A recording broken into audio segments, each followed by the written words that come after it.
Good afternoon, everyone. I hope everyone had a nice lunch. This afternoon, we're going to hear from the industry's point of view. And our first speaker is going to be Marcus Garrett from Baker Hughes. Okay, thank you.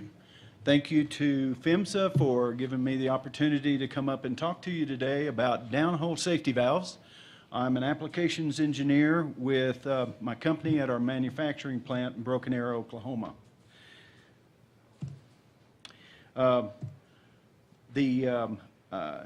First of all, I'd like to start out with a definition of what a subsurface safety valve is. Subsurface safety valves are emergency, fail-safe, flow-controlling devices which are installed below the tubing hanger that open and close to provide well control in case of lost wellhead or near wellhead integrity. All subsurface safety valves require a change in well conditions to activate its closure mechanism. Why do we need safety valves? Safety valves are installed in wells to protect populated areas. They will protect the company's capital investments, and they will protect the environment. Applications of near populated areas would include places like airports, highways, railways, homes, and schools. Surface-controlled subsurface safety valves are hydraulically controlled by a 1/4-inch control line that leads from a control panel that's on the surface of the well. It goes through the wellhead and then is banded to the OD of the tubing and goes from the wellhead all the way down to the safety valve itself. It is activated by pressure that would be applied by a pump that would be part of your surface system. And when you apply pressure to that pump, then that pressure will activate the valve into the open position. If there is a loss of control line pressure for any reason, whether it's due to an emergency situation that the controller sees on the surface, or if it's induced by a well pumper, then that loss of pressure that's in that control line will cause the valve to return back to the closed position. These valves are fail-safe in that any type of catastrophic event that might occur on the wellhead or near wellhead area will cause the valve to close. It has, with the types of safety valves that we have today, which are flapper type safety valves, these valves are designed to where, regardless of whether they are in workable condition or not, when the valve is in the closed position, the operator has the ability to be able to pump down the tubing, and because it is a flapper type valve, they'll be able to pump down the tubing and kill the well to regain control of it. That wouldn't be true if the safety valve of your selection might be, as an example, a ball valve. There are 3 types of downhole surface control safety valves. There are tubing conveyed or tubing mounted type safety valves. That's the one that is the most reliable. It's the one that is used by far in the industry today. There are wireline type safety valves, which are conveyed and down the tubing with the use of slick line. They're lubricated from the surface wellhead down to the valve itself, and they set in the ID of the tubing itself. And then the last type would be annular type safety valves. What I've got in front of me here is a schematic or a drawing of a safety valve, and I want to highlight the components, the major components, and you'd be able to see these in any manufacturer's safety valve. First of all, at the top, you're going to have your uppermost sub, and that's where your nipple adapter and your profile and your seal bore and your customer threads will be located. Right down below that is going to be a control line port, and that's the place on the valve where you attach the control line that leads back up to the surface and back to the pump. That's where you attach it to the safety valve itself. You can see in the pictures over here what one of the connectors would look like. Next, you would have a control chamber and you would have a piston. And so the pressure that you'll be applying from the surface is going to be acting on the surface area of that piston and that will in turn create the force necessary to drive the flow tube into the open position. You'll also notice that there's a flow tube and a power spring that's attached to that piston. You can see them in the diagram, and you can also see a picture of them over here on the left-hand side. We have housing connections. You'll notice those in this particular valve. You've got 3 or 4 housing connections. And then down here in the bottom, which is the most important part, is your flapper. And the flapper is what will swing into the open or into the closed position to create the seal whenever the valve is in the closed position. The bottom sub is going to be where your customer threads are again, and your lower seal bore. Might point out that this area that you see that's highlighted between the 2 areas are the maximum OD of the safety valve. The flow tube that is located right here, and then also in that orange color, is the ID of that flow tube is essentially the same ID as the tubing is. All right, so you can see then that this safety valve is going to be significantly larger in its OD than the OD of the tubing. And that's because in addition to having something the size of your tube inside the safety valve, you're also going to have an annular power spring, and you're going to have a piston in there that all needs to be housed inside a pressure-containing housing. And so that's going to make the OD of the safety valve significantly larger than the tubing itself. I have a slide in a minute that will illustrate just how effective that is in the relationship between the OD of the valve and the tubing itself. Okay, the advantages of a tubing conveyed safety valve, the most important is the fact that it is it's the most reliable valve that we have. It's most extensively used because of its reliability. All of the seals in the valve are either going to be non-elastomeric or they're going to be metal to metal. And that will play very well for gas environments because of explosive decompression. If it fails, it has the capability of being locked open to accept a wireline valve, so you also have a redundant feature built into the valve itself. The ID of the valve is approximately the same as the tubing, so that's going to give you the ability to have minimum pressure drop as you're flowing gas through the valve. It has minimum turbulence, so you won't have to deal with those kinds of effects, and it does not restrict wireline operations. Disadvantages for these valves are that in some casing sizes, the valve will restrict the size of the tubing that can be used. The tubing string must be pulled in order to either retrieve or replace a failed valve, and these are more expensive than the wireline valve counterparts. I have here an animation that I'd like to play, and what it's going to do is going to enable you to be able to see how all the different features in the valve is going to work as the valve goes from the closed to the open position. First of all, you can see that as the skin is removed off the valve, you can see the features in the valve itself. Starting up here in the top, this is the area where the control line is attached to the valve. This light piece that you see right here is the piston. You can see the power spring. You can see the flapper currently in the closed position. And so what you do is as you apply pressure to the valve, I want you to notice that the piston is going to be driven down, and as it does, it's going to compress the power spring, and the flow tube is going to come down, and it's going to hit the flapper. And as it hits the flapper and continues to go down, that flapper will swing into the open position. So let's see if I can get it to move here.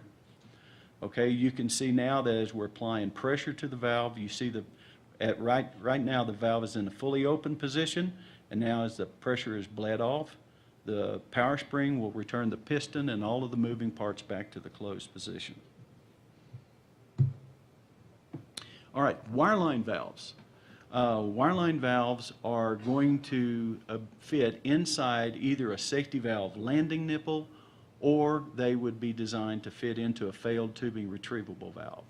The advantages of wireline valves are that they have good serviceability. If one of them has a problem, all you have to do is put a lubricator on the wellhead, run in and retrieve it, and then you can either repair it or you can replace it without having to do any more, and it would be just a 2-hour job.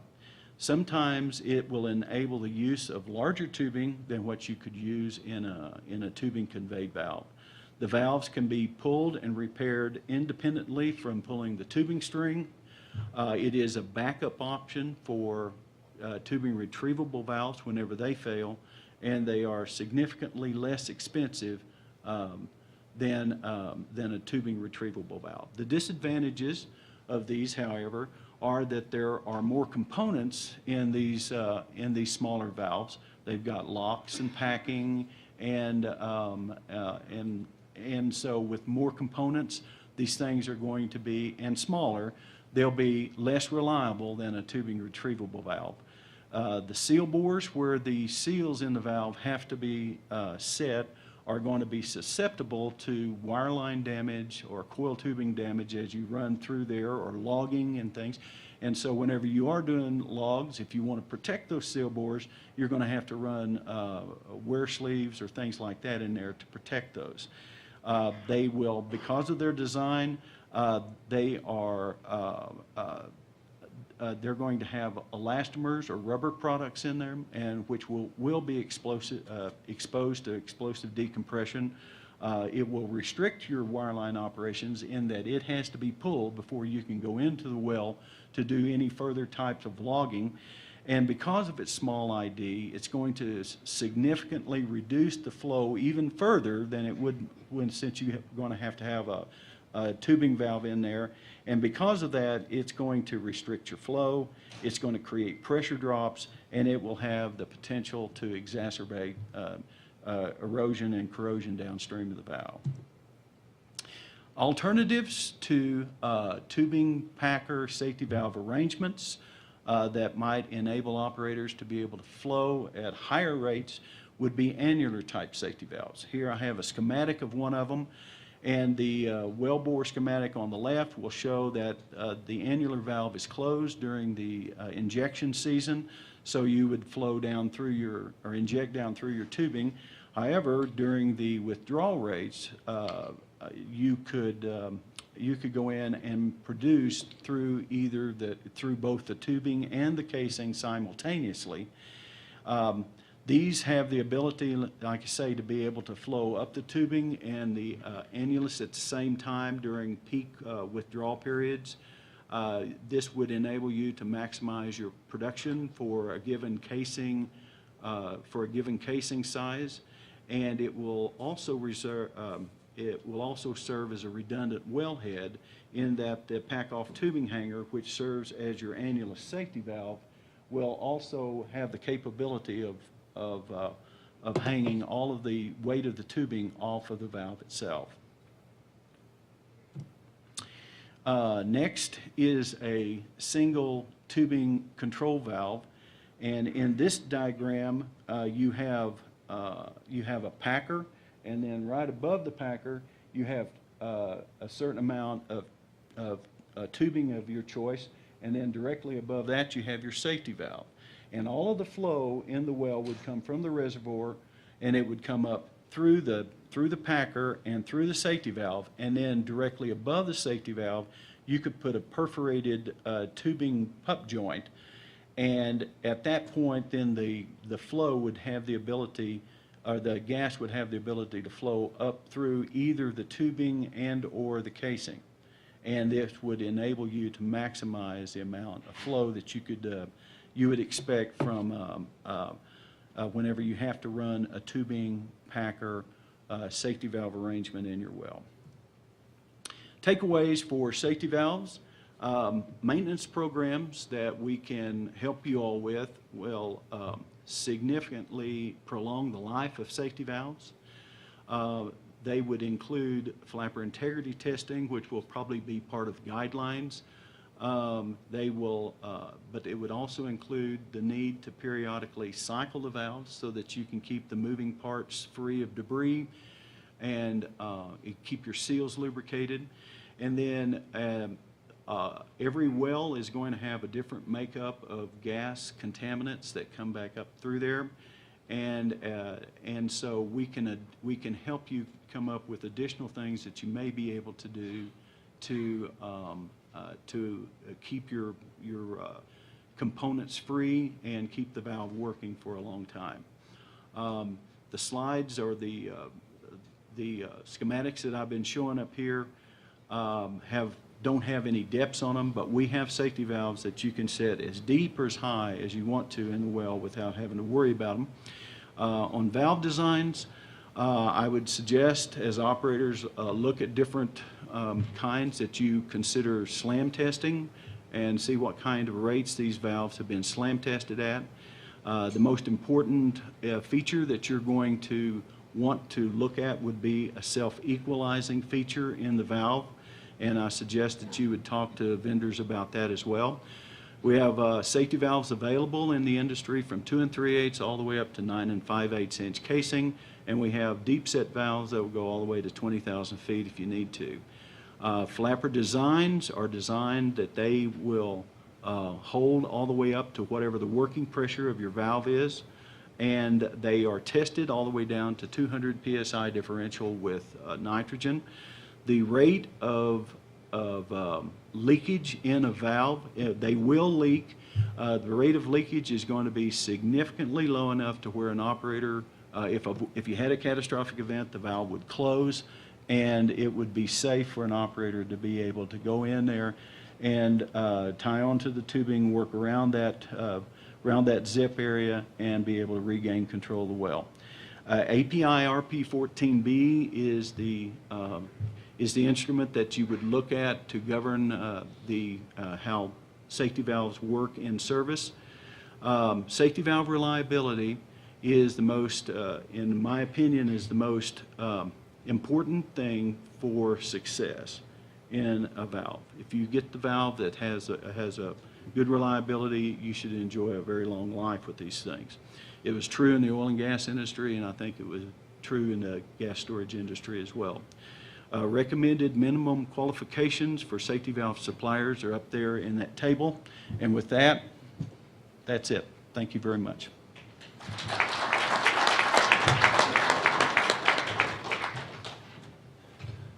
Thank you so much, Marcus. Our next talk will be on wireline logging, and that will be by Rodney Foster from Baker Hughes.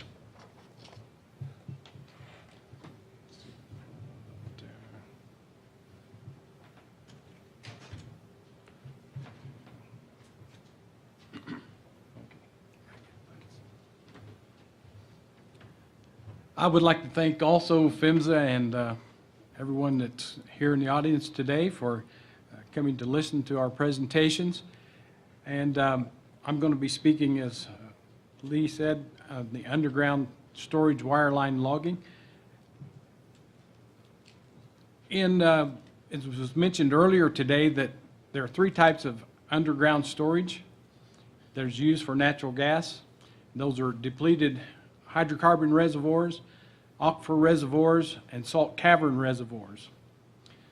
And before I get too far into this, it's been a long time sitting around for y'all, and I think Terry Childs was supposed to present this today, and he broke his leg, and so he couldn't be here.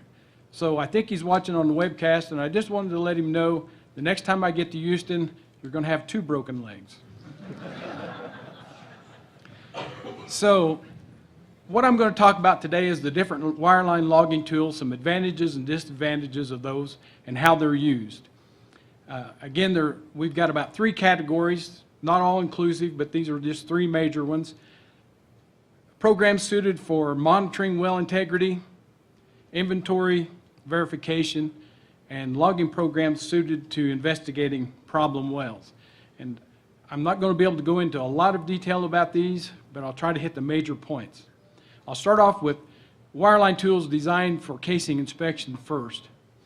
Magnetic flux leakage tools have been used in the industry since the early 70s. They've been able to and effectively quantify inside and outside metal loss and distinguish between metal loss and metal gains, identify holes, isolated corrosion and general corrosion as well, and provide defect depth of penetration. The gas storage industry in the early 2000s wanted a better tool with emerging technology and Hall effect sensors to be able to traverse well bores with higher temperatures. We took a lot of the known technology from pipeline industry and put it into the downhole high-resolution vertilog that measures in 3 axes. It measures the magnetic field in the axial, radial, and circumferential direction. That enables us to provide the customer with geometric measurement of the defect for length, width, and depth of penetration. And that allows us to also provide to them advanced burst pressure calculations using industry standard burst pressure models.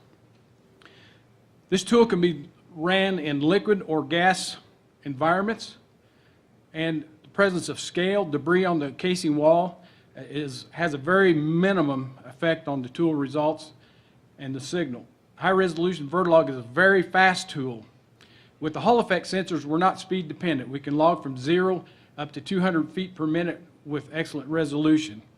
It's unaffected by wax or debris or scale left in the pits after a bit and scraper run. And the same with external corrosion. If there's a lot of scale built up on the outside of the casing due to annular fluid levels such as that, it has no effect on the tool's ability to determine corrosion.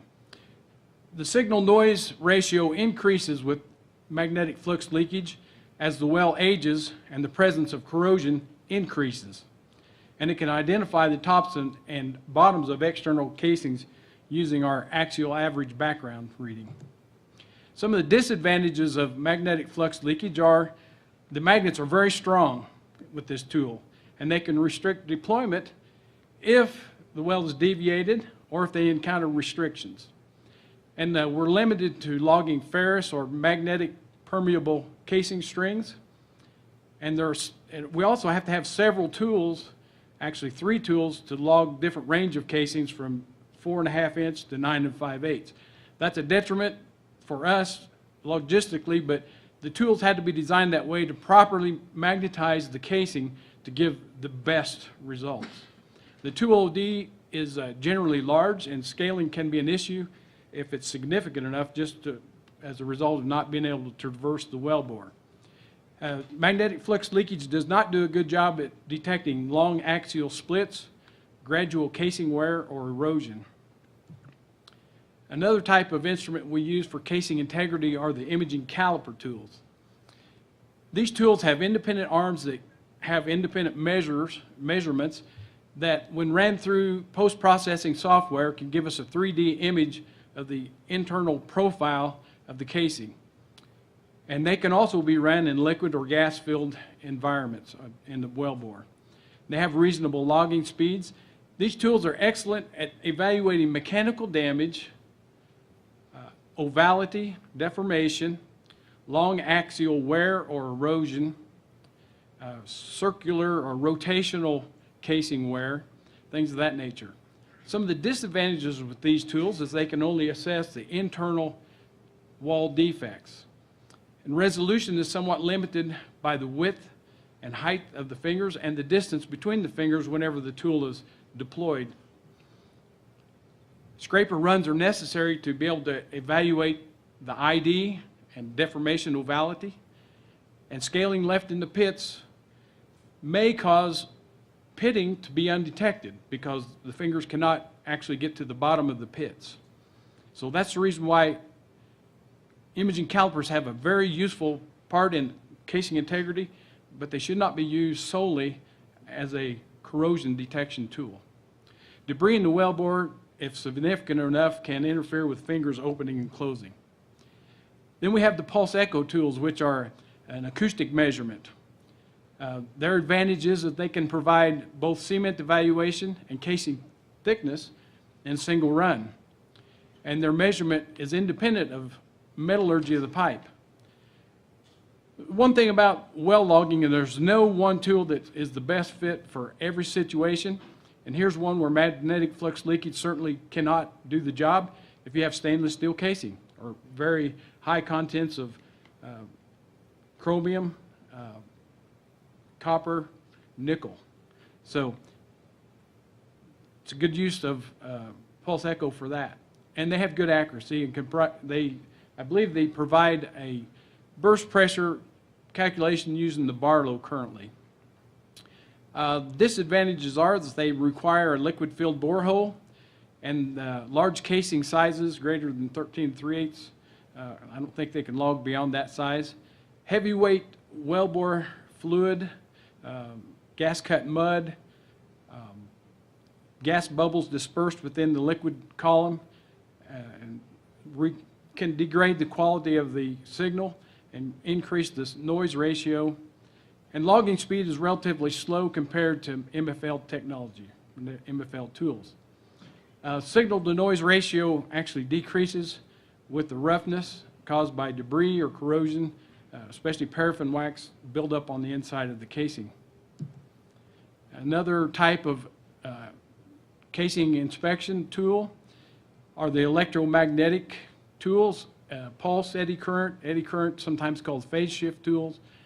They can be ran in a liquid or gas environment, and another one of their advantages is that they can measure metal loss in multiple casing strings without intervention, and they can certainly provide indication of catastrophic failures without removing the inner pipe string. They're very good at locating tops and bottoms of external casings. They are a very good tool to determine if you have an axial split in the casing on the inner casing wall or the inner casing string. And they're very good at detecting thinning of the casing wall due to erosion, corrosion, or long axial mechanical wear.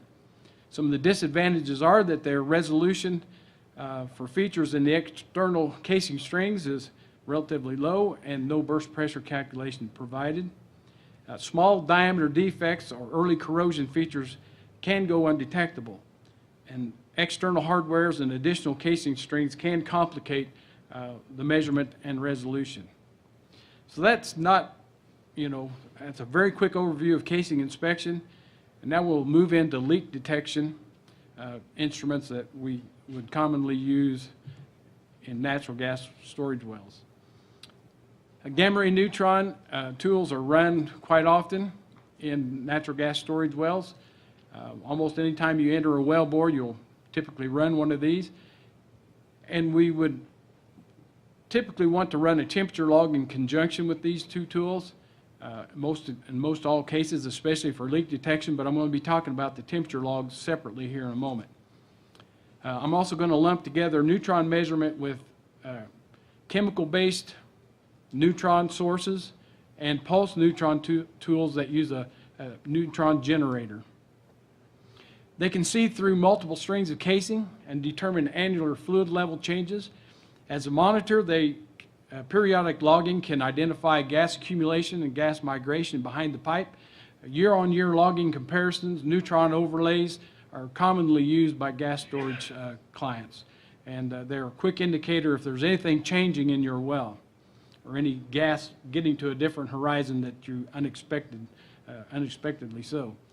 Gamma ray doesn't detect gas, but it can be a good indicator of fluid entry due to the result of a deposit of norm, which is natural occurring radioactive material that will often build up because of fluid movement. Disadvantages of these type tools for the chemical source tools, it has a significant half-life, and they're not recommended for cavern storage operations. For those types of wells and wells that have high risk to go into them, a pulse neutron tool is a much better option.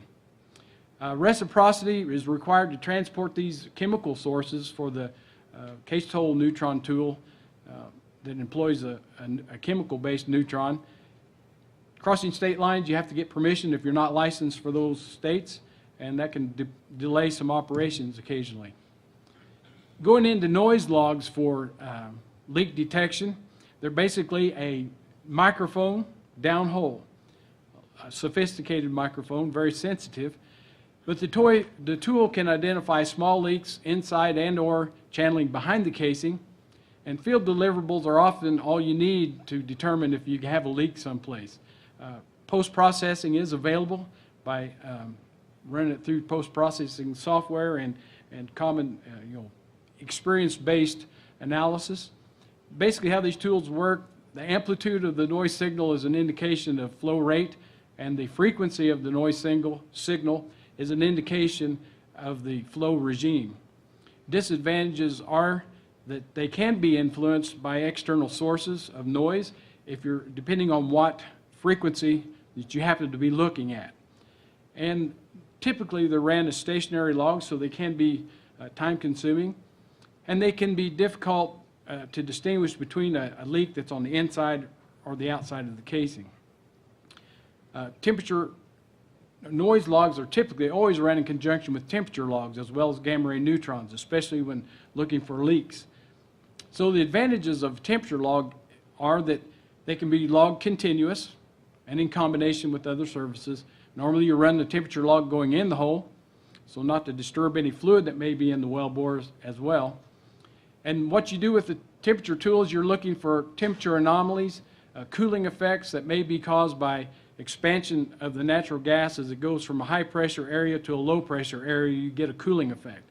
And you look for something that's deviant from the normal temperature thermal gradient.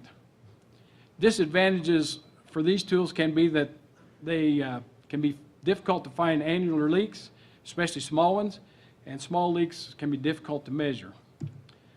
Moving on into cement evaluation tools, moving right along quickly here.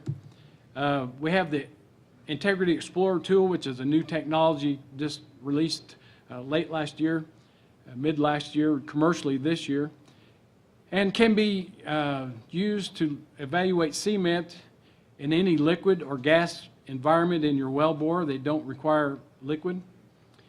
And they can identify cement bond in as light as 7 pound per gallon weights, and identify microannulus without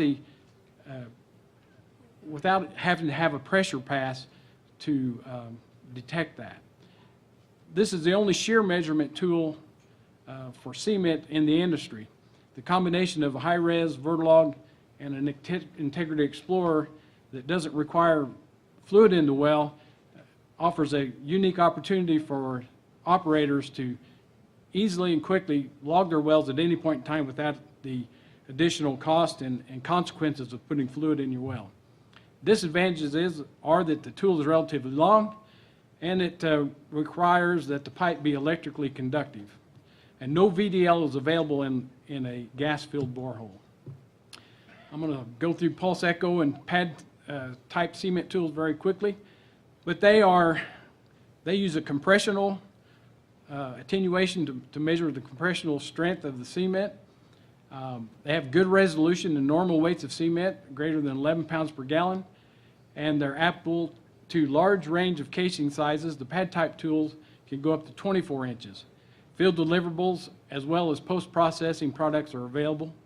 The disadvantages of these tools is they're an acoustic, high-frequency acoustic measurement, and they require fluid in the well bore to transport the sound to the casing and then back to the tool. They cannot send that acoustic wave through air.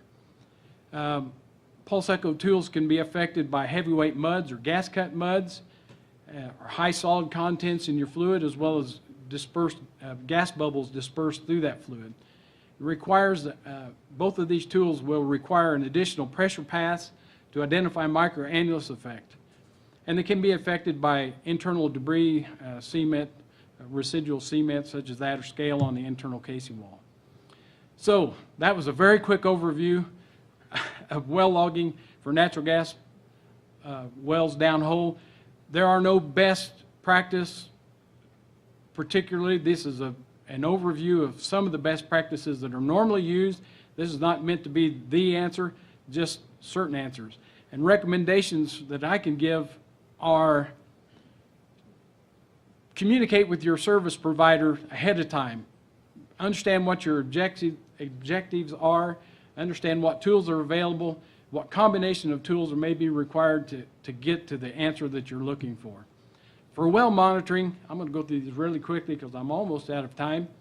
Well monitoring and casing integrity, use junk catcher gauge rings just to gauge the borehole for additional passes, subsequent runs, just to ensure that everything's conditions are good there. You can run an imaging caliper for that as well. Gamma ray neutron temperatures, looking for gas levels, annular fluid levels, and then year-on-year comparisons. Casing inspections, high-res Vertilog or equivalent, pulse echo tools, or other coil-based magnetic flux leakage tools in some cases.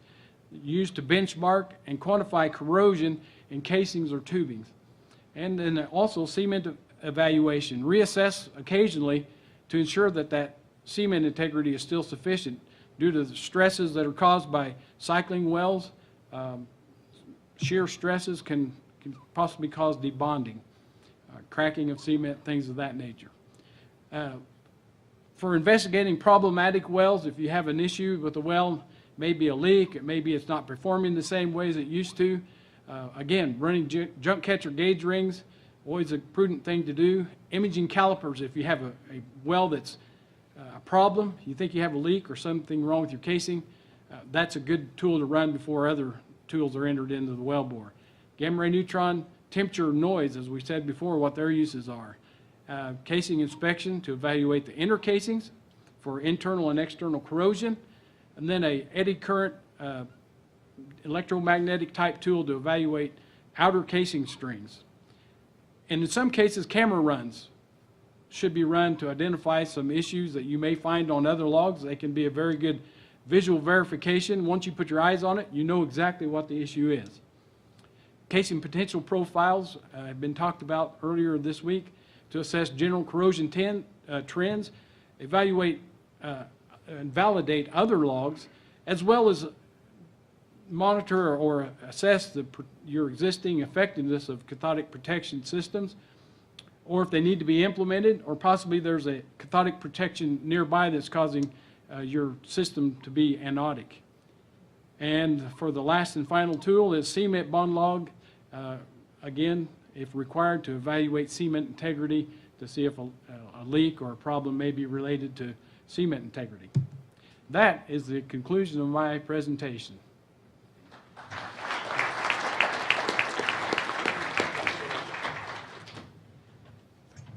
Thank you so much, Rodney. Our next presentation is on our natural gas supply and how important underground storage is to that. And that talk is going to be by Chris McGill from the American Gas Association.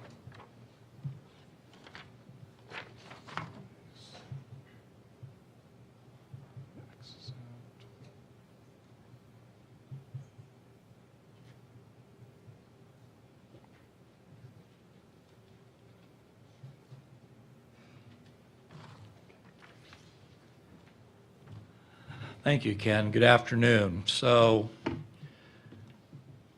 you're not supposed to point people out for their differences, but I know there are a few people here that weren't here for the two-day workshop for DOE. I'm glad for that. Many of you were, but as a subset, many of you probably didn't listen to me the first time I spoke. So I'm going to touch on some of the same things again, sharpen your pencils, get your pads out, and try to talk to you again just a little bit about why this emphasis around regulation, around the technical elements, and really around storage as a part of the natural gas supply system in this country is important. Certainly, we all know that the natural gas system in the United States is really at record levels. We saw that for calendar year 2015. Annual production, the highest it's ever been. Proved reserves, undiscovered resources. We've never had a grander view of the potential for natural gas to serve energy needs in the country. Consumption is as high as it's ever been. Natural gas to power generation, also something that's been discussed during this period. The highest it's ever been. And in fact, compared to 15 years ago, 3 times the amount of gas going to power gen that we see today. And at the beginning of the winter heating season for 2015 and 2016, for the first time ever, 4 trillion cubic feet of working gas was in storage. Now, storage capacity is a little bit larger than that, but as an operationally full number, it was the largest it has been ever. And you're all familiar with the distribution of storage facilities, how they interact and interrelate with the pipeline grid. We've had a discussion and noted already the transportation elements, 300,000 miles of interstate and intrastate pipelines. But really, when you go from the wellhead all the way down to the distribution of natural gas, 2.5 million miles of natural gas pipeline in the United States. As much pipe in the ground as there are paved roads. That's an extraordinary legacy that we are working with in terms of this utilization of natural gas and for customers, et cetera. Now, Mr. Abraham gave a very eloquent presentation about the importance or the importance of system integrity and storage integrity, field integrity for Questar, one of our members. The American Gas Association has 200 members around the country, members in all 50 states. They collectively own about 1/3 of the storage capacity in the U.S., and they contract for another 1/3 of it. So 2/3 of this resource is really being used to meet the winter heating season and other load demands that our companies have. It's very important for our companies then that this serves the physical reliability for consumers, but also there's a market relationship here. Storage serves as a physical, but also a affordability hedge for consumers as a individual local gas utility builds a supply portfolio to meet their customer demands, not only year-round, not only for the winter heating season, but on that particular peak day where they need to serve all of those firm customers that they have. It provides flexibility and it certainly ensures pipeline grid integrity, but it's also come to serve the marketplace in what is a growing peak demand, and I'll touch on that just a little bit as we go forward, but it's also had a role in the production increases that we've seen around the country. You're all familiar with this, and you can note the position of storage at any given time, this going back to essentially coming out of the polar vortex during the first quarter of 2014, where storage nationally, in terms of its inventory, was on the low side of its 5-year range. We're now on the high side of its 5-year range because 2 years later, we had a 2015-16 winter heating season where essentially only half the volume that was used during the polar vortex of gas and storage was used this past winter heating season. That's part of what the local gas utilities do. They manage that variability seasonally and day to day in the marketplace. This is a different way to look at it. Calendar year 2015, the positive notations above the x-axis in this slide are additions to gas supply during the winter heating season. The negative below the lines are essentially the injections that occur also during that period of time. And I want you to note that during the refill season 2015-2016, often we saw daily injections of natural gas of 10, 11, 12, even 13 billion cubic feet per day. This is the same graphic for this past injection beginning that we have seen in 2016.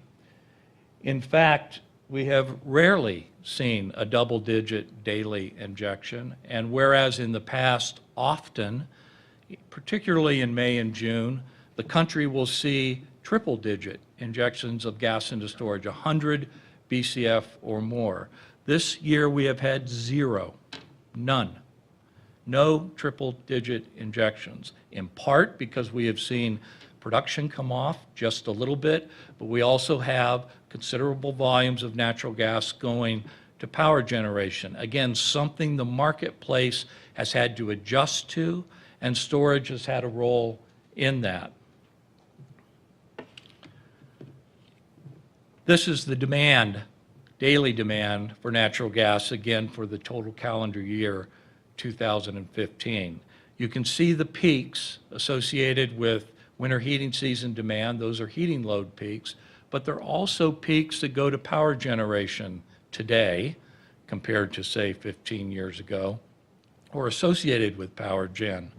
You can also see the significant amount of gas that goes to power gen during the summer. And in fact, occasionally in the reporting that is done by EIA that was previously done by AGA, you will even see, and we have seen, a net withdrawal from storage during the middle of the summer. And that is storage as it relates not only to net injections and refilling, but gas flowing to sources of, or users looking for sources of energy such as power generators. This fact has had a great influence on the market, even as we have seen gas to all consumers growing. As that has been occurring, the capacity for storage to serve those consumers has been growing also. But I want you to look at this graphic, which is one of looking at the peak day demand during a given annual period. It tends to occur during the first quarter of a year, going back to 2007. If you'll notice, in 2014, we saw nearly 140 BCF of gas demanded on January the 7th, 2014. Now realize that the country only produces somewhere a little bit north of 70 billion cubic feet per day. This is the variability that we see in demand. During the summertime, as we saw earlier, demand can be below 60 BCF per day. Yet during the peak winter period, it can be double that easily. The following year in 2015, which also had some elements of cold, depending on how you look at regions of the country, also over 130 BCF of gas demanded on the peak day during that winter heating season period. And even this past year, 122 billion cubic feet of natural gas delivered to consumers on the peak day during a winter where essentially, if you stand back and look at it, there was no winter. We had much warmer than normal conditions, and it's reflected in the data. However, these past 3 years point to institutionally what's been changing in the market and how important it is to have supplemental sources of supply like natural gas storage to meet it. Even with this very mild 2016 winter, as the institutional use of gas has evolved, we saw a higher peak day in 2016 than we had seen at any time prior to 2014. So this market has evolved, it's changed, and storage is part of the tools that we use to meet it. I also point out the production element too, and I'll point out two things. This was then, this is now. We have completely departed with this unconventional gas revolution that we have seen from our prior ability to produce gas in the country. Notice something, that production north of 70 BCF per day tends to be sustained. Yes, it goes up and down a little bit, and people shut in occasionally, but it tends to be sustained on a day-to-day basis. How do you sustain or grow production and continue to sustain it if you don't have some place to put gas when the gas is not being demanded? So I pointed out before, demand can be considerably less than 70 BCF per day, even with all the volumes of gas we're putting into power gen during the summer. It's a very simple concept, I understand that, but it's absolutely crucial to have a storage resource that can take this gas. And it, of course, impacts the marketplace. The injections, the amount of gas being used to power gen, those compete against each other during the summer, just as we have competing demands for natural gas during the winter heating season.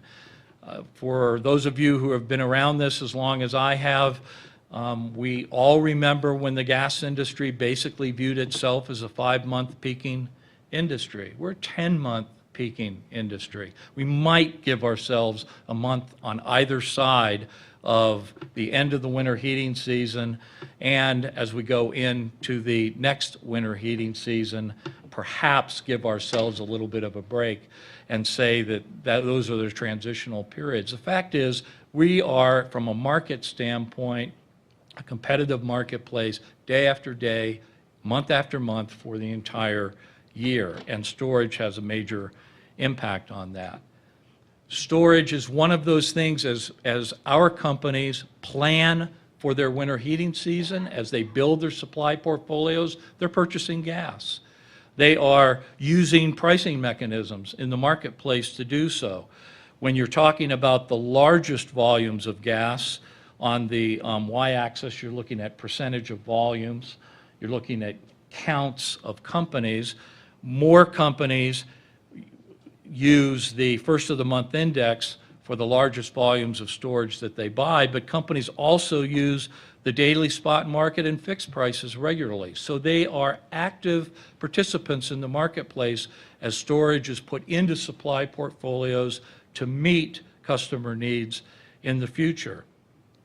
This graphic is a little bit difficult to read, and I apologize for that, but this bar here represents the number of companies utilizing pipeline storage resources, and the bar next to it to the left, their own company-owned storage resources to meet up to 25% or even up to 50% of their expected peak day supplies. So storage, when you put it together, really becomes a dominant part of a company's supply planning for a winter heating season and meeting customer loads. Again, looking at the pricing mechanism issue, you can see the variability and the diversity that goes in there. Storage through the course of the year being one of those market requirements, if you will, for our companies, and utilizing those elements that are in the marketplace to do that. The Joint Industry Task Force that is referenced here, work from that task force has been discussed in the previous sessions. AGA, INGA, API, after the Aliso Canyon incident, noted and saw that there needed to be a great deal of education around a number of these storage issues, and they have produced documents that go to those issues and tell the story regarding them. Yes, that was my goal, to actually get us almost back on time. Thank you.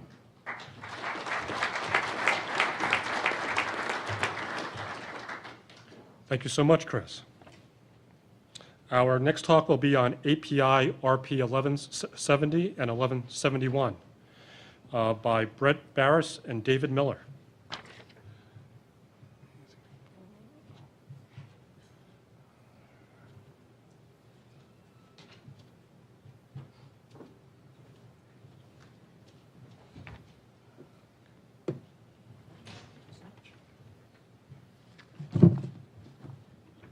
Well, again, thank you so much for the opportunity to present. My name is David Miller, and I'm the Director of the Standards Program at the American Petroleum Institute. So we're very glad to be here and to be part of this session. I'd like to also introduce Brett Barris, who's sitting next to me. He's our Senior Policy Advisor for Midstream and Industry Operations. I'm going to be presenting today because most of the talk will be focusing on the standards, and we've heard quite a bit about the standards today so far. But Brett's going to be up here on the panel to help me with the really tough questions because he's got some key insights on underground natural gas storage from a policy perspective that I think we need to share with everyone. So I'd like to thank that opportunity to have him with me as well. Get this to advance. There we go. A little bit about API Standards Program. I'm going to be spending most of the chat this morning talking about our standards program itself. You've heard about the standards, and I noticed that the crowd got a little more people came back from lunch, so I said, well, they're coming back to hear more about standards, so this is great. Absolutely. The API Standards Program, and I'm not going to read each one of these slides because I know everyone in the audience can read as well as I can, I'm sure. But the standards program itself is one of API's foundational programs. When the Institute was formed back in 1919, one of the key things that they took on was industry standardization. That's a common issue amongst big industries where you really want to improve the safety and interchangeability of your operations. So our first standard was published in 24, just a year after the department that I lead now was formed in 23, and it was on threads and casing, threads for casing and tubing. So again, that was a safety and interchangeability issue where you'd be drilling a well and the supplier that you had been working with maybe couldn't provide the equipment you needed that day, so you wanted to go to a second supplier or maybe even a third. And if the threads didn't match up, that's obviously a safety issue. So from that very first standard in 24, we now have about 685 standards.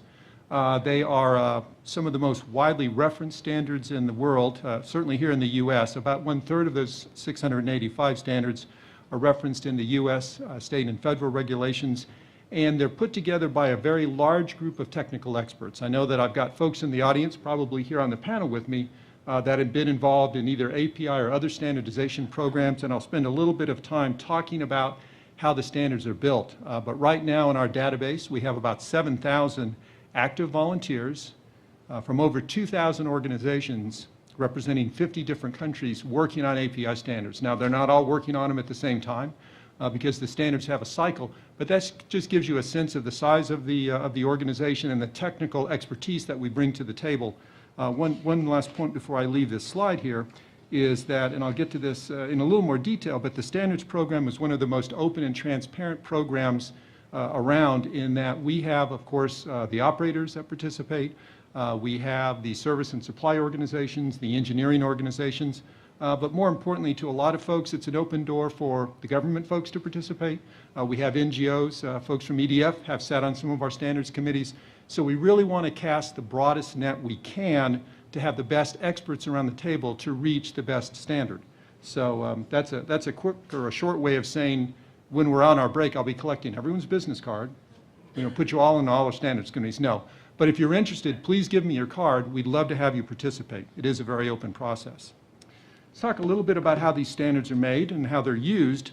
For those that don't know, the National Technology Transfer and Advancement Act, we all know it as the NTTAA in Washington circles, was signed into law in 1995, and it mandates that all the federal agencies use technical standards developed by voluntary consensus bodies, and that's the terms they use, as opposed to their own government standards. And that was an initiative back then to get away from all the horror stories of the $500 hammer and things of that nature, because a lot of the agencies had their own proprietary standards. So this was an initiative to move the agencies to using voluntary consensus standards once they've determined that they meet their needs. It also encourages the agencies to participate in the process. The way that we look at voluntary consensus standards here in the U.S. is that one of the markers of that is that you need to be accredited by the American National Standards Institute, or ANSI. And ANSI is the body here in the United States that's been designated to accredit voluntary consensus standards organizations.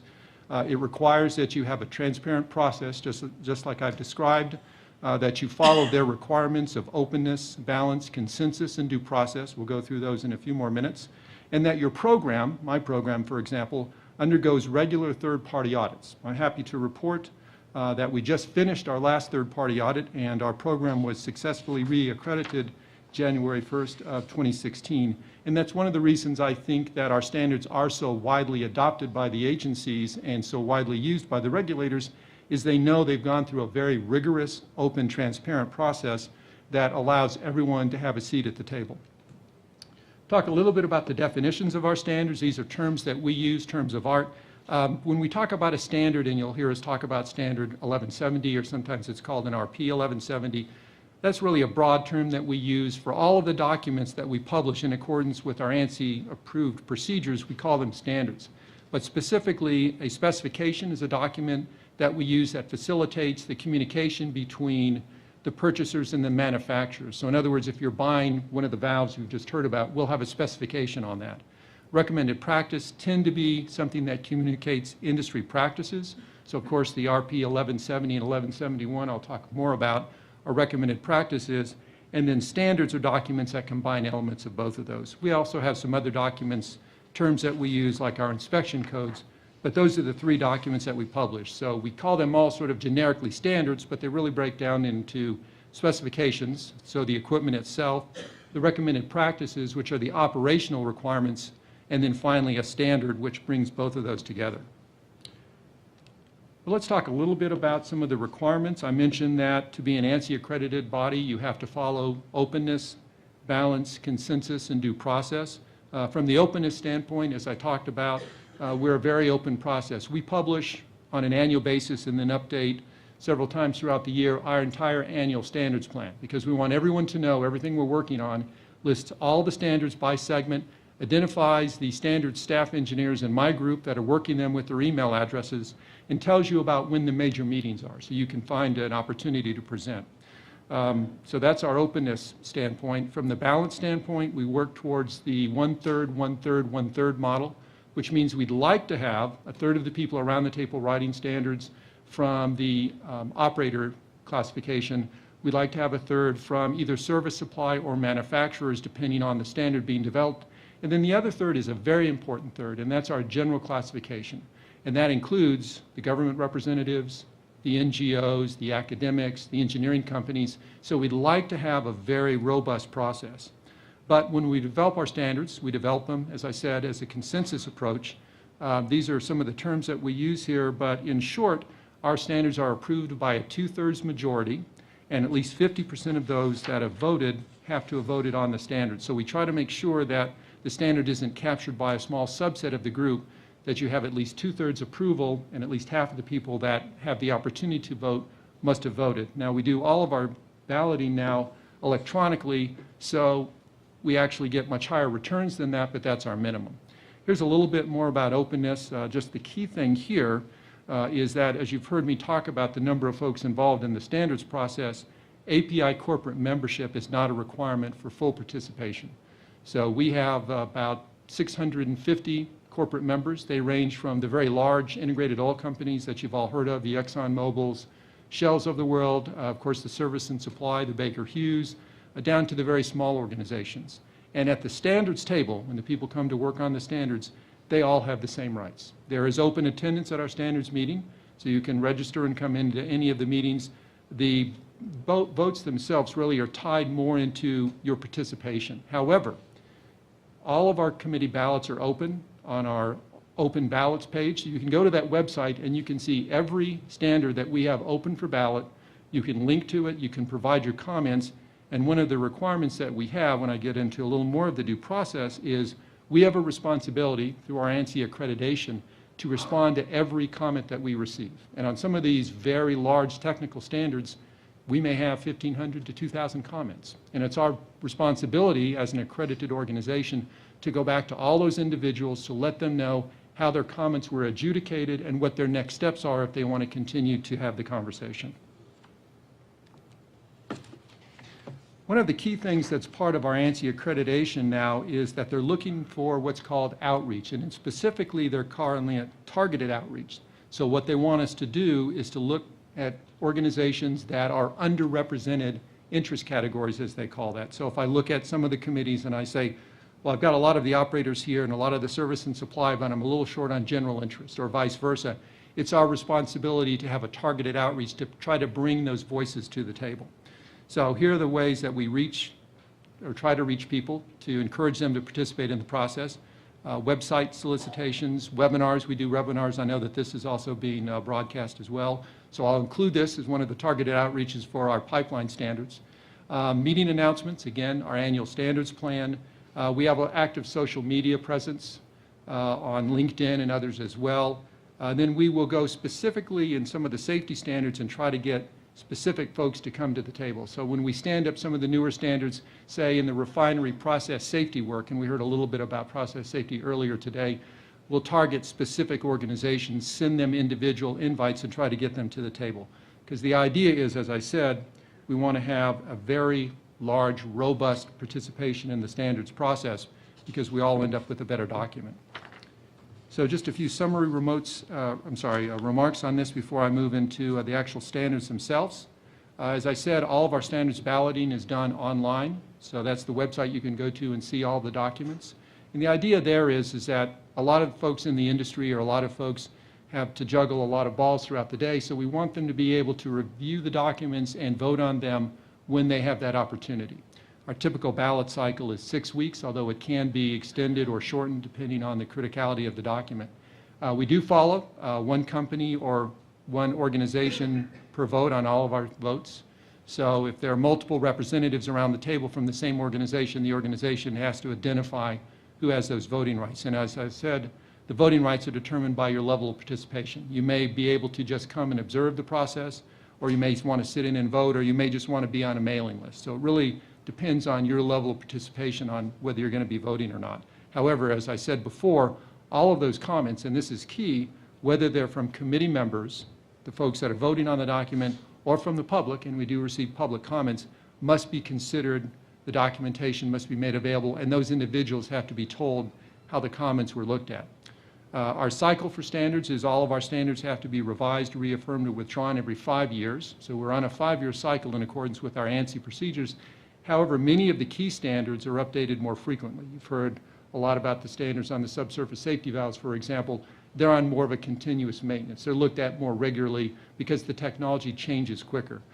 So really it depends on the consensus body if they want to stay on the 5-year cycle or accelerate it a bit. Part of what we do at my part of API is we'll advise the organizations that are developing the standards, our consensus bodies, when they're 3 years out of the 5-year cycle, so they can bring a group together and say, okay, what technology has changed, what processes have changed, perhaps what regulations have changed, that we need to go back into the room and start reworking on these standards.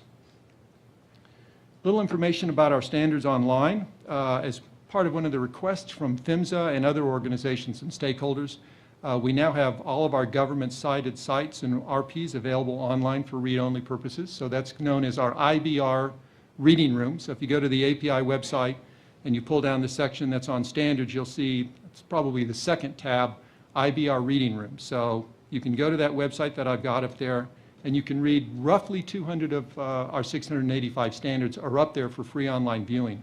But we also have a site. So those are all the documents that are incorporated by reference, that 1/3 I mentioned to you. We also have a site for documents that are proposed for incorporation by reference. So we anticipated a lot of interest in 1170 and 1171. And I understand that moving forward, those will be some of the documents that are going to be considered as part potentially of what comes out with that interim final rule. So we went ahead and anticipating that, those documents are up there on that website. So they're up there for you to take a look at. Policy is in line with the recent Office of Management and Budget, or OMB, Circular Guidance A119, which talks about making sure that there's a reasonable availability of the documents as they're being proposed for incorporation. Because the idea there is, if you've got a regulation that's being proposed and you're citing standards and people want to see the standards, you need to make sure that they're reasonably available. But at API, we go beyond that. After they're incorporated, so they've been in law for many, many years, we keep them up there as well. And then we refresh the site as the regulations change themselves, so that information is always available on the website. But of course, being a self-supporting organization, we also sell the standards, and they're available in packages from our distributors.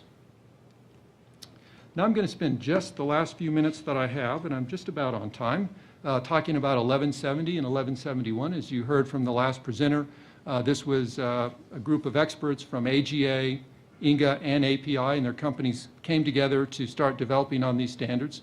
I believe that this standards work started several years ago. Our typical cycle is anywhere from 18 to 24 months, depending on the ability, really, of the volunteers to work with the API staff to develop the standards. The idea was that we needed to take a look at all of the different requirements, and the groups that we pulled together to work on this included the federal and the state regulators, engineering consultants, and industry experts, as you've heard many of them today. One of the things about these standards is that they are all performance-based rather than very prescriptive standards. And performance-based standards is the API policy. Our policy is that the standards should be performance-based to the maximum extent we can make in that. That's so. You will always have prescriptive requirements. So, for example, when you talk about interchangeability, as I did a few minutes ago, you're always going to want the threads to match up. You're always going to want the connections to be proper. But as far as the performance-based of the equipment itself or the operations, we want them to allow for innovation. And that's what a performance-based process does, like the API standards. The other reason it's important is we think it creates a ceiling rather than a floor. So we give you the broad precepts of what you must do. However, there's a lot of different ways of doing that, and depending on the size of your organization, you're going to have different approaches. So that's one of the reasons that all these standards that I'm mentioning are performance-based to the extent they can.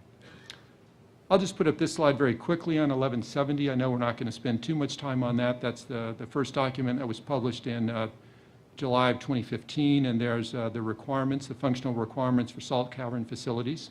So that's the very first standard we published out of these two. And then the second one is 1171, and this is the one that I'll spend a little more time on, and then I'm going to focus specifically on three key areas in 1171. It was published in September of 2015. So as you can see, these are fairly new documents. And even though I said that we're looking at a 5-year cycle, if the industry or the other stakeholders come to us and say, hey, there's so much that's happened in the last 18 to 24 months, let's bring a group together and consider, should we reopen these standards? Should we start rewriting them? API would be very open to that as well. So here's what the document covers.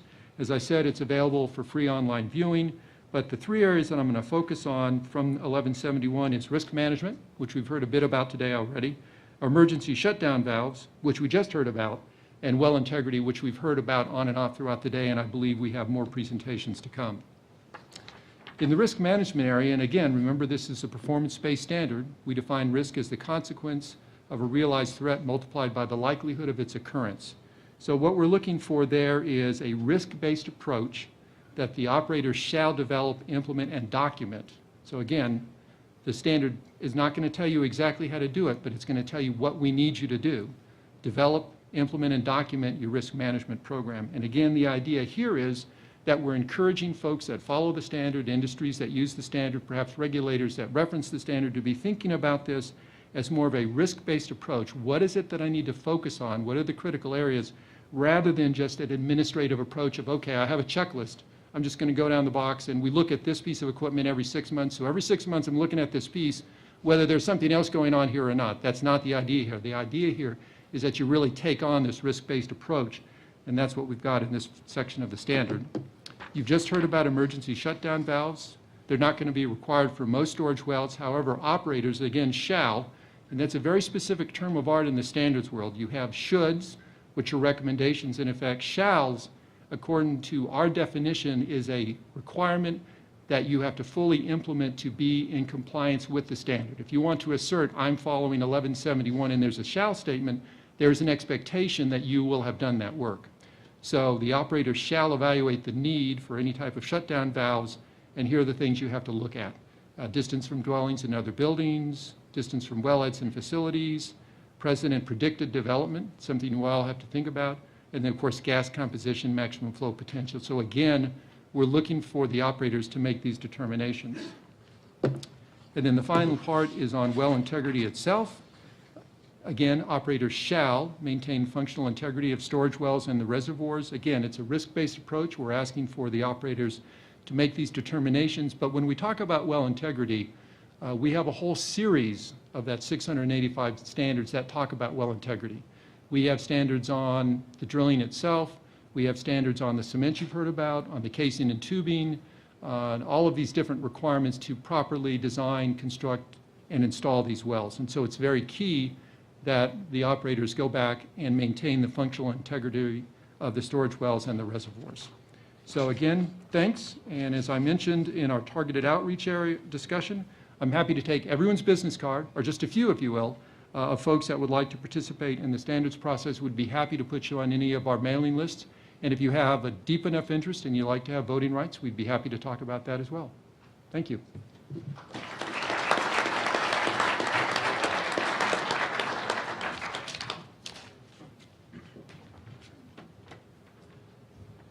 Thank you so much, David. Our last talk of this panel is on integrity and safe operations, and that's by Andy Thedos, a consultant with the Interstate Natural Gas Association of America.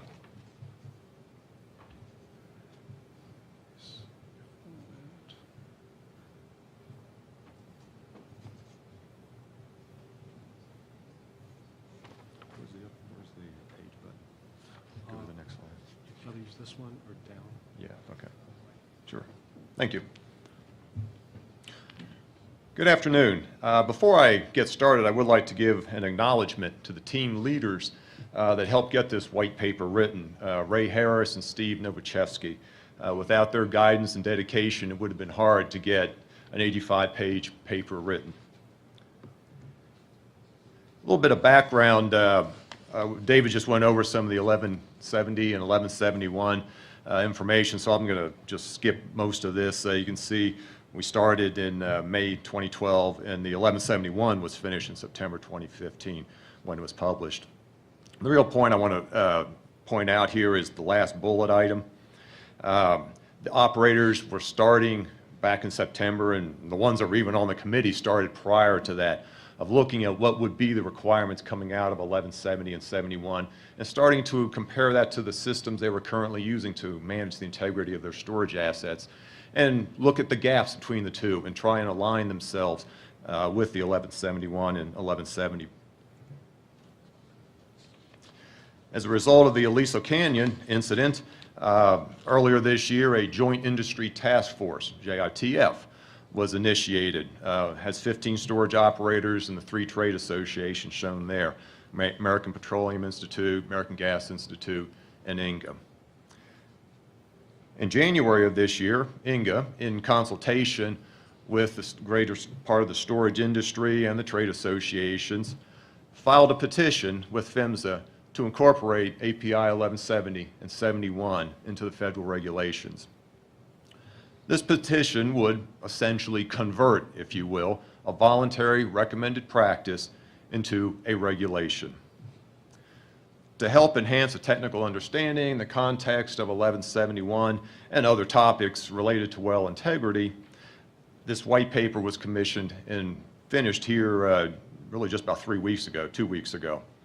The link that you see here will get you to a website that has this paper on it. On the right-hand side of the web page, you'll see a variety of buttons you can press.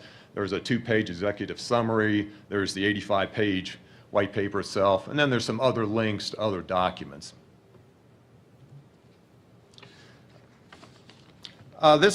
Any talk on storage generally has to have a few of the facts about the system that's out there.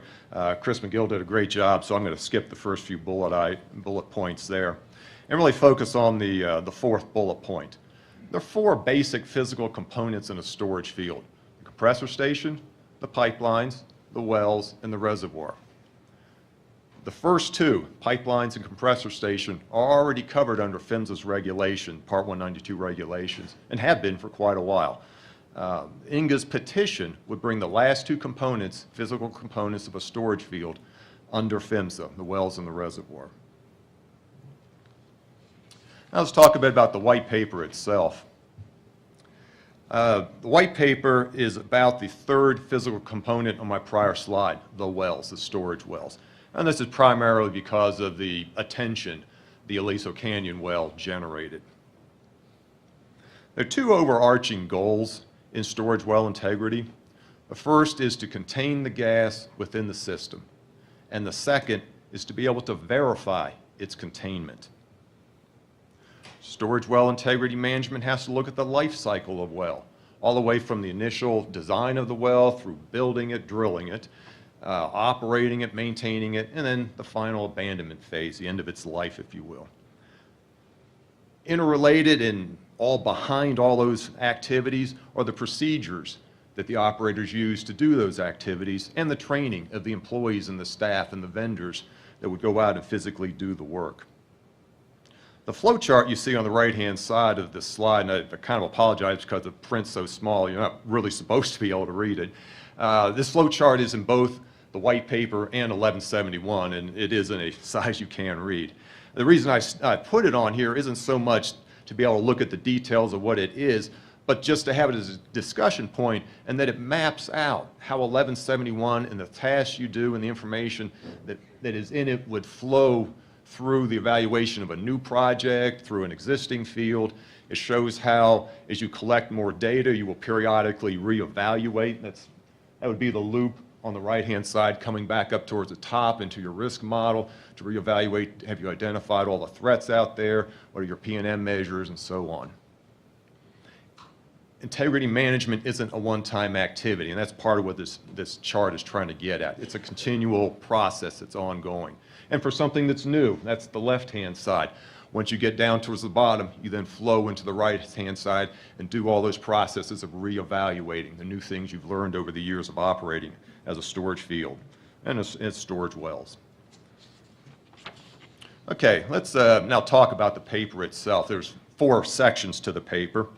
The first one deals with storage well risk assessment. There have been a number of talks the last 3 days on risk assessment. So I'm not going to really have to go over everything. There are 3 basic components to it as I view it. The physical plant design, the processes you would use, and then the human factors. I view that as a tripod. I'm looking in the back here at the cameras that are sitting on tripods. All 3 legs are important. If one of the legs isn't there, the camera's probably going to fall over. You have to give attention to all 3. Risk assessment includes, as the prior speaker noted, data collection, hazard identification, etc. The white paper in Appendix 3 has a pretty good comprehensive list of what operators have noticed over many, many years of operations. What are the threats and typical hazards to storage wells and storage reservoirs? Appendix 4 is a listing of preventative mitigative measures that operators have developed and used over the years to address and manage the threats that are listed in Appendix 3. The risk management analysis that you do will become the basis for developing your integrity demonstration, verification, and monitoring tasks, and how frequently you will do those individual tasks for the individual wells.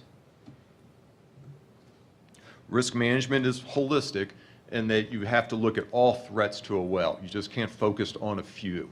If you look at Appendix 3, I don't remember the exact number, but there's probably 20 or 30 things listed there that could be applicable to a given well.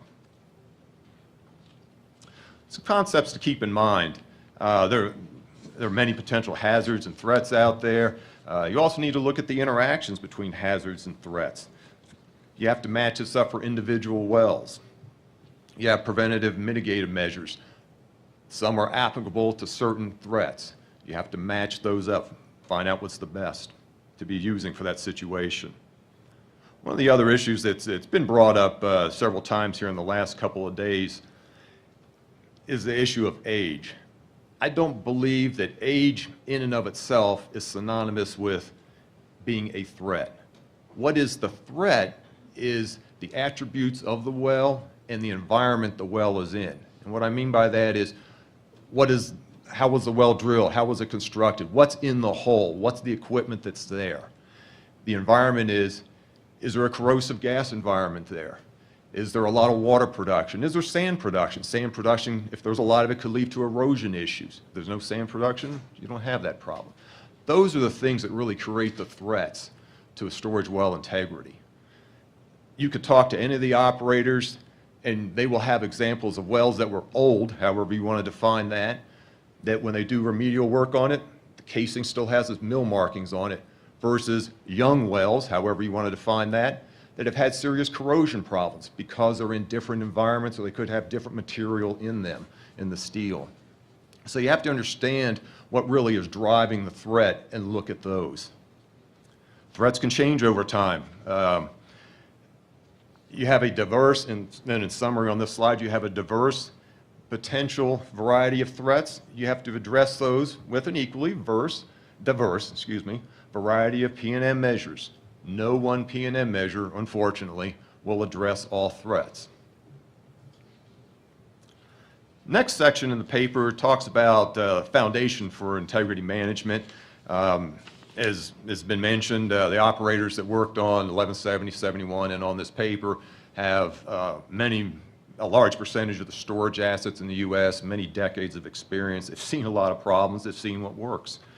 We also reviewed past industry incidences to try and incorporate lessons learned. This section in the paper goes through that in some detail. We also reviewed Canadian and European storage standards to see what they have. What ideas could we pick from them? And likewise, as the prior speaker mentioned, there's a lot of API standards, AMSE standards, and other organizations out there that have a lot of good information on well-designed construction and operations. The paper discusses a lot of those. You'll see a lot of those references in there. And in the 1171 docket, you will also see in the bibliography 2 or 3 pages, I forget how many pages, listing all these references, these other standards. One of the other topics that has gotten a lot of discussion the last 3 days are emergency shutdown valves. Appendix 6 in the white paper has a long discussion set up by a subgroup that looked at the experience, the technology, the pros and cons of these valves, specifically surface safety valves and subsurface valves. This type of equipment has been used in the higher risk storage wells for quite a while in the industry. Primarily, operators have looked at, are they near homes, roads, schools? There's a storage field in the flight path of an airport. It's estimated that somewhere between 500 and 900 storage wells currently have some type of subsurface safety valve in them because the risk that the operators thought those presented justified having those valves. The sub-team came up with 5 observations on these valves. The first 2 reflect the positive aspects of them. They are a physical barrier and they can reduce consequences in certain situations. The third one's a little bit of a yes, but type of comment. Where the valve is located can help determine how much risk you're really reducing.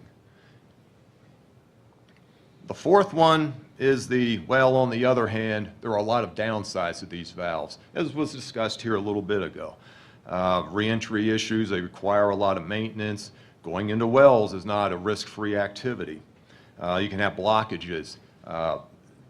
Storage gas in many reservoirs, when it is withdrawn, has picked up water and other fluids from the formation, can pick up sand and bring those up through the valves. The last bullet point there is a really pretty interesting one. There are ways to mitigate the risk that you were trying to mitigate with the valve with other barriers, with other techniques that may have and should have comparable and maybe even better safety rates and may inherently be more reliable, particularly if there's no moving parts associated with it, as in the example of casing with cement. I would point you to, towards the end of Appendix 6, there's a 10-page testimonial by the 5 operators that have these valves that were on this sub-team, talking about basically the history of their company and their experiences with using these valves. It's a very interesting read. They have some recommendations. Support the development, implementation of risk-based integrity management plans. Where are these valves? These valves are a specific tool for a specific problem. They're not a tool that's applicable to everything.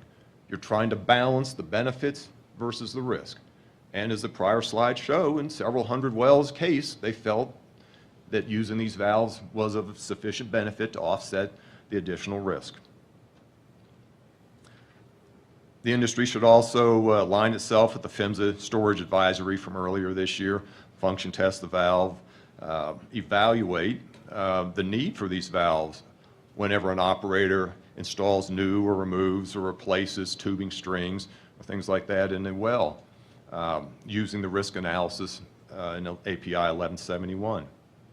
And where the valves are not used, use a risk analysis on decisions on inspection frequencies and incident mitigation criteria as an alternative to the valve to try and get the risk reduced back down to some comparable level. Okay, the last section of the paper is a little bit of a catch-all. Several topics are kind of grouped under the heading of storage well operations. The first one is well integrity evaluation, verification, monitoring. It would cover every storage well and third-party wells that penetrate the storage reservoir. You may not know that there are sometimes productive horizons below the storage field, and a producer may have the mineral rights to go exploit those reserves that are down there, and he has to drill through the storage field. It's a penetration of our reservoir, of our cap rock. It is a potential risk, so it has to be considered. You can't ignore it. Risk assessment would determine the frequency of the task, your P&M measures, determine P&M measures and the frequency you'll be doing those P&M measures. There's also a pretty good discussion in the paper on the tubular monitoring and downhole evaluation tools, electric logs, things like that. Site security emergency response plan. The fire chief that was here this morning, I'm not sure if he's still here, made a very good presentation on the need to be coordinating.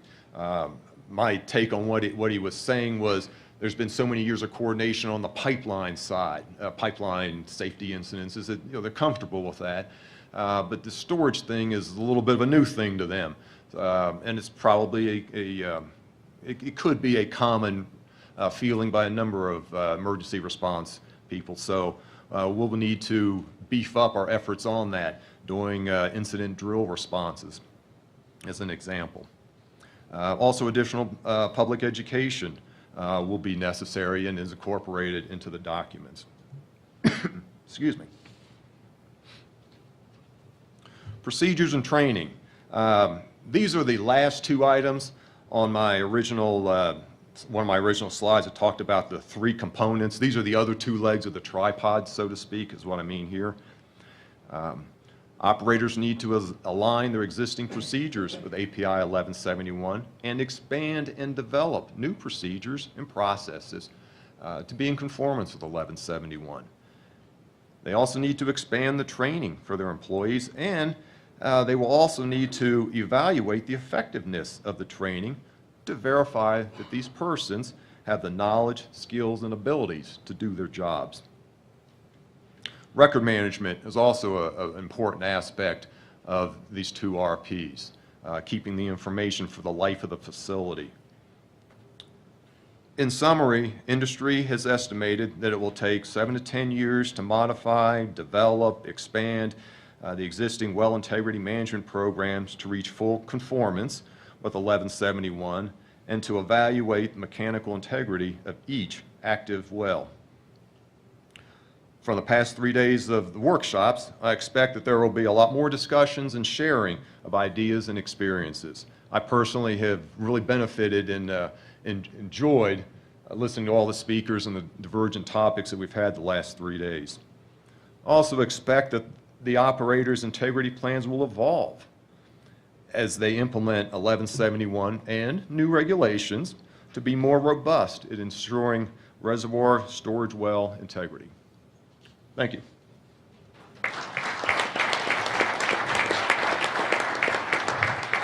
Thank you so much. So that was the last talk of this panel, and we hope this has given you a greater understanding of the technologies, industry standards, and the concerns industry has regarding this issue. We welcome your questions at this time. Those that are on the webcast and those in the room, please step up to the microphone. So any questions for our panel?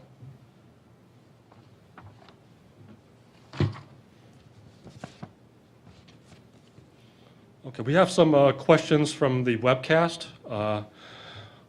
One is, are the webinar slides going to be available after the workshop? The answer is yes. We will post all the slides as PDFs on the workshop meeting page. and you could download those. And the webcasts will also be archived, and you'll find a link to those, the archived video that you could watch later as well.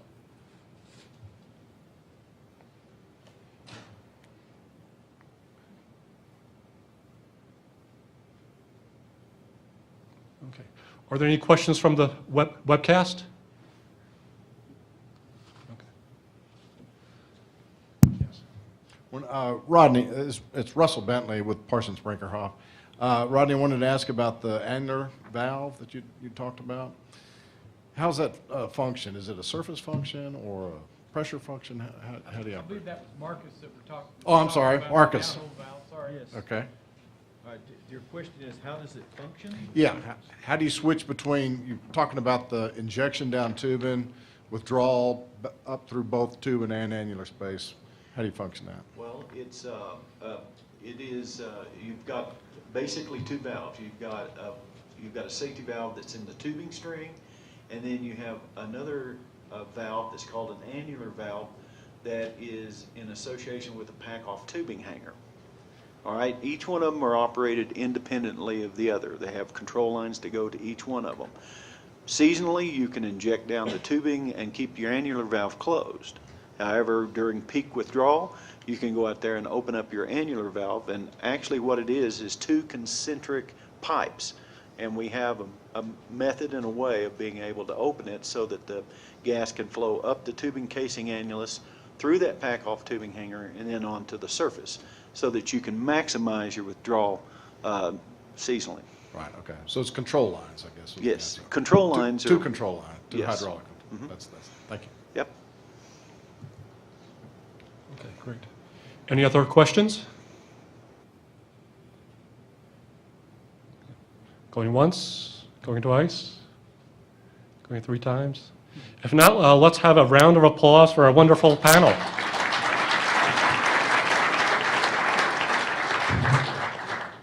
So let's take a 15-minute, I think much-needed break, and let's be back at 3:10. So we're going to resume back at 3:10.